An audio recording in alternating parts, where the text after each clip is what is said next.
Aujourd'hui, nous allons explorer l'histoire et l'héritage de certains artistes noirs qui, par leur talent et leur détermination, ont non seulement révolutionné leur domaine artistique respectif, mais ont aussi joué un rôle essentiel dans la lutte pour les droits civiques et contre le racisme. Ces figures emblématiques ont utilisé leur art comme une arme pour briser les chaînes de l'oppression et inspirer des générations entières à poursuivre le combat pour l'égalité. Bienvenue, tu écoutes la rubrique Tout ou presque par Marion Lorgnay pour le podcast L'entrée des coulisses, le podcast qui soutient la diversité artistique en rendant visibles des artistes méconnus et talentueux. Dans cette rubrique, Marion nourrit ta curiosité en te révélant tout ou presque sur une thématique culturelle. De quoi patienter avant l'épisode long format, une interview intimiste d'un ou d'une artiste. Commençons par Joséphine Baker, que nous avons déjà croisée au cours de notre rubrique Tout ou presque.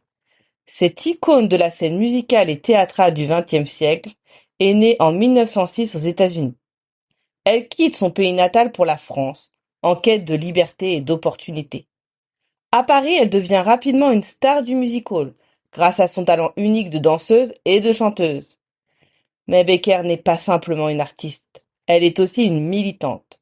Pendant la Seconde Guerre mondiale, elle travaille pour la résistance française en tant qu'espionne, utilisant sa célébrité pour collecter des informations et les transmettre aux Alliés. Après la guerre, elle se consacre à la lutte contre le racisme. Lors de ses tournées aux États-Unis, elle refuse de se produire dans les lieux où la ségrégation raciale est pratiquée, contribuant ainsi à briser les barrières raciales dans l'industrie du spectacle.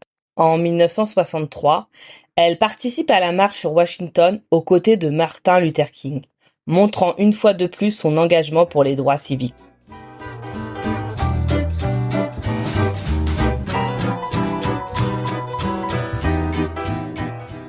Continuons avec Paul Robeson, une autre figure incontournable.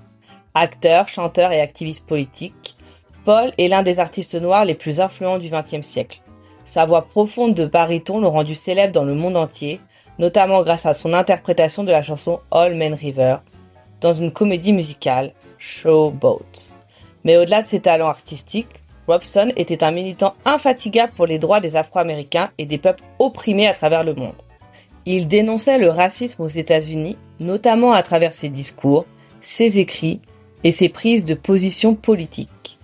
Cette détermination à parler pour les sans-voix lui a valu d'être persécuté par le gouvernement américain durant la période du macartisme. Mais il n'a jamais renoncé à ses convictions. Son courage a inspiré de nombreux artistes et militants après lui, et son héritage perdure. Un autre pionnier à mentionner est Bert Williams, un comédien et chanteur qui est devenu l'un des premiers artistes noirs à obtenir une reconnaissance nationale aux États-Unis. Né en 1874, il rejoint le duo comique William and Walker, qui devient rapidement célèbre pour ses performances de théâtre de vaudeville à travers tout le pays.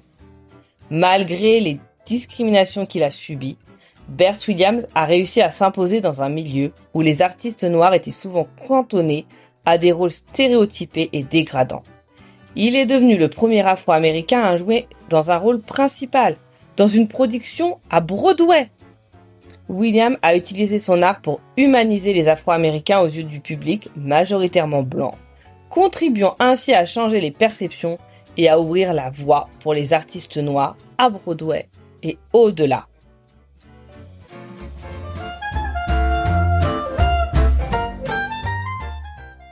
Un autre artiste a marqué l'histoire, c'est Bill Robinson. Né en 1878, Robinson est surtout connu pour ses talents de danseur de claquettes, un art qu'il a élevé à un niveau jamais atteint auparavant. Sa carrière a débuté sur le circuit du vaudeville. Mais il est devenu rapidement une star du cinéma, jouant notamment dans plusieurs films hollywoodiens. Ce qui rend Robinson exceptionnel, c'est qu'il a réussi à briser les barrières raciales à une époque où les artistes noirs étaient rarement traités sur un pied d'égalité avec leurs collègues blancs. Il a été l'un des premiers artistes noirs à apparaître seul sur scène sans un partenaire blanc. Et aussi à être payé le même salaire que les artistes blancs. Robinson a également utilisé sa notoriété pour aider la communauté noire, notamment en collectant des fonds pour des causes importantes et en soutenant les jeunes artistes noirs.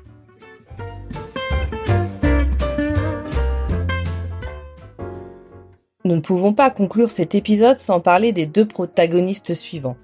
Parlons d'abord de Nina Simone, une artiste dont le nom est indissociable de la lutte pour les droits civiques. Pianiste, chanteuse et compositrice, Simone a utilisé sa musique pour exprimer les souffrances et les espoirs de la communauté noire aux États-Unis. Ses chansons sont des hymnes dans la lutte contre le racisme. Simone était bien plus qu'une simple chanteuse. Elle était une militante passionnée, qui n'hésitait pas à dénoncer les injustices raciales à travers ses performances et ses discours. Son art était son arme, et elle l'a utilisé pour combattre le racisme avec une intensité et une sincérité qui résonnent encore aujourd'hui. Alors après cet épisode, n'hésitez pas à aller vous mettre une petite playlist de Nina Simone.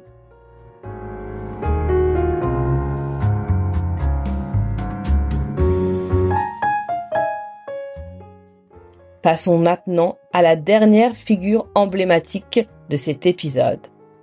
Il s'agit d'un artiste qui a œuvré en France. Cet artiste, c'est le clown Chocolat. De son vrai nom, Rafael Padilla. Né à Cuba dans les années 1860, il a été vendu comme esclave avant d'être libéré et de rejoindre l'Europe, où il entame une carrière de clown. En France, il devient l'un des premiers artistes noirs à se produire sur les scènes parisiennes. Il forme un duo avec le clown Foutit, où il joue le rôle d'Auguste, celui qui est souvent ridiculisé. Cependant, malgré sa popularité, le rôle de Chocolat était empreint de stéréotypes racistes, et il en prenait conscience. Avec le temps, il a commencé à remettre en question l'image caricaturale que son personnage représentait, contribuant à éveiller les consciences sur le racisme dans le monde du spectacle. Malheureusement, sa carrière décline lorsqu'il tente de s'affranchir des rôles stéréotypés. Mais son impact sur la culture populaire et la représentation des Noirs dans les arts reste indélébile. Son histoire, récemment popularisée par le film Chocolat en 2016 avec Omar Sy, met en lumière les défis auxquels étaient confrontés les artistes noirs à cette époque.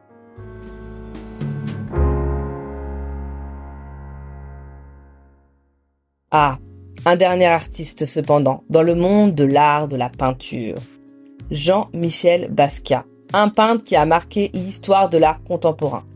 Né à New York en 1960, Basquiat commence sa carrière en tant qu'artiste de rue, taguant des messages cryptiques et provocateurs sur le pseudonyme SAMO. Il devient rapidement une figure majeure de la scène artistique new-yorkaise dans les années 1980, aux côtés d'Andy Warhol et d'autres grands noms. L'œuvre de Basquiat est profondément marquée par ses réflexions sur l'identité noire, la violence, l'injustice sociale et le racisme. Ses peintures, souvent pleines de symboles et de textes griffonnés, explorent les thèmes du pouvoir, de la race et de l'histoire, défiant les conventions artistiques de son temps. Malgré sa carrière tragiquement courte, il est décédé à 27 ans, l'influence de Basquiat est immense. Il ouvre la voie à de nombreux artistes noirs, dans un milieu artistique dominé par les Blancs, et ses œuvres continuent de captiver et d'interpeller le public à travers le monde.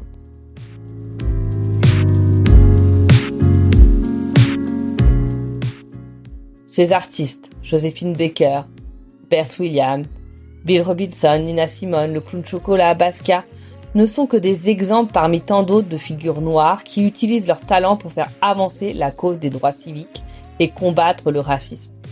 Leurs contributions ont non seulement transformé le monde de l'art, mais ont aussi joué un rôle crucial dans la lutte pour l'égalité et la justice. Leur héritage continue à inspirer les générations actuelles et futures, nous rappelant que l'art peut être un puissant moteur du changement social. Et voilà, maintenant vous savez tout ou presque de ces artistes noirs qui ont, grâce à leur art, fait bouger les lignes.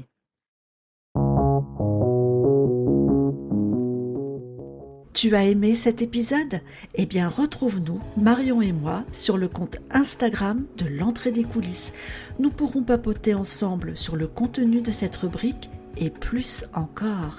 Cela te fera patienter jusqu'à l'épisode long format, l'interview d'un ou d'une artiste qui est vraiment, mais vraiment à connaître. Crois-moi. Allez-y, on referme cette rubrique. À bientôt.